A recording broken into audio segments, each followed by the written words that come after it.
देखिए, मैं तो मुख्यमंत्री जी से ये कहूँगा, उत्तर प्रदेश की जनता ने 90 दिन और दे दिया आपको।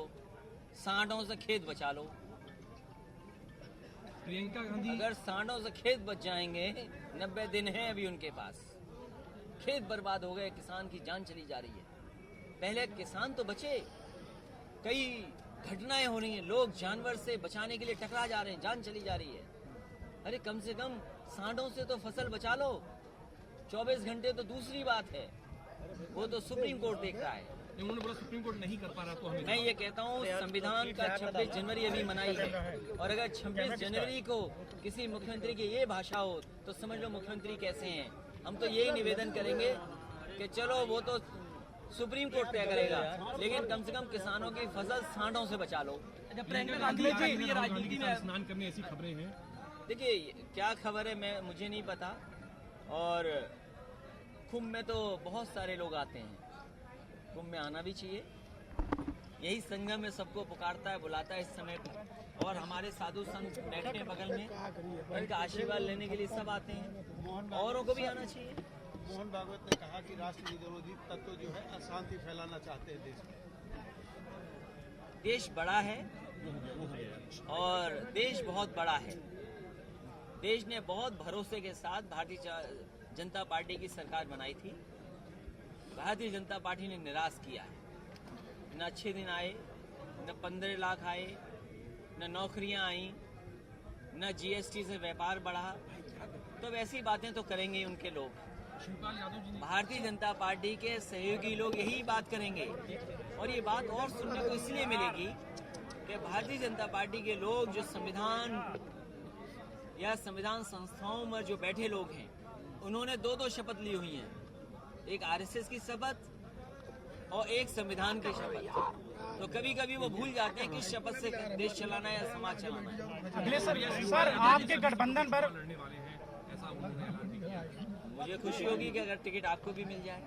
अगले जी सर आपके अगले जी बहन जी के साथ गठबंधन उधर से करना है। अरे ये तो बहुत अच्छी बात बताई कि समाजवादी लोग जाति की राजनीति करते हैं। अरे सांप छछूंदर किसने कहा था?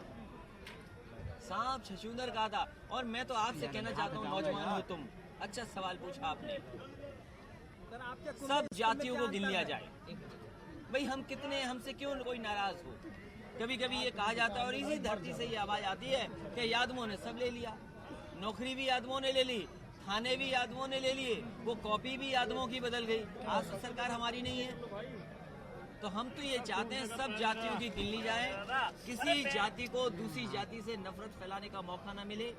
और सरकार के पास आंकड़े हैं, मैं आपको भरोसा दिलाता हूँ, गंगा मैया की कसम खा करके और इसी गंगा जल को पवित्र मान करके हम तो देश की जनता से कहेंगे, समाजवादियों को मौका दीजिए, सत्ता में आए। हम जाति के आंकड़े सार्वजनिक करेंगे, कौन कितना जाति का है, ये कम से कम गिनती जनता को जाननी चाहिए, जिससे कि एक दूसरे के प्रति नफरत न फैलाई जा सके। अखिलेश जी अभी 2 दिन पहले अमर सिंह जी कुंभ मेले में आए थे, उन्होंने कहा कि प्रियंका गांधी की नाखून के बराबर अखिलेश जी नहीं है, क्या कहना चाहिए? अरे भाई देखो, ऐसा है, एक बात हम बता दें आपको, अमर सिंह जी एक बात हम बता दें आपको, हम हमारी तुलना किसी से मत करना। और अमर सिंह जी ने किया है। भैया एक सेकंड भैया, हालांकि वो बातें आप नहीं बताओगे जो बातें आप जानते हो, लेकिन फिर भी हम आपको बता दें, हेलीपोर्ट कहाँ गिर गया था, मजदूर फंस गए थे। अब क्या हुआ मजदूरों का, वो आप बेहतर जानते हैं। सिलेंडर फट गए, हालांकि आग कई बार लगती है, व्यवस्थाएं खराब होती हैं, लेकिन कुंभ इसलिए सफल होता है कि लोग कुंभ की व्यवस्था देखने नहीं आते हैं। कुंभ में लोग अपनी आस्था से आते हैं, और सफल इसीलिए होता है कि वो अपने जितने उन्हें कार्य करने होते हैं, जिनसे मिलना होता है, जो कर्मकांड या जिस तरह की पूजा करनी होती है, वो करके चले जाते हैं, वो व्यवस्था देखने नहीं आते हैं।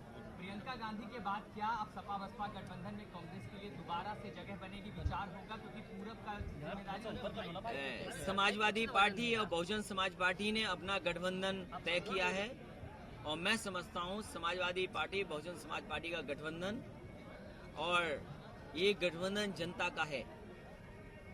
और हमें भरोसा है कि इस गठबंधन को जनता समर्थन देगी। प्रियंका कांग्रेस गांधी की जगह है प्रियंका गांधी के लिए। क्योंकि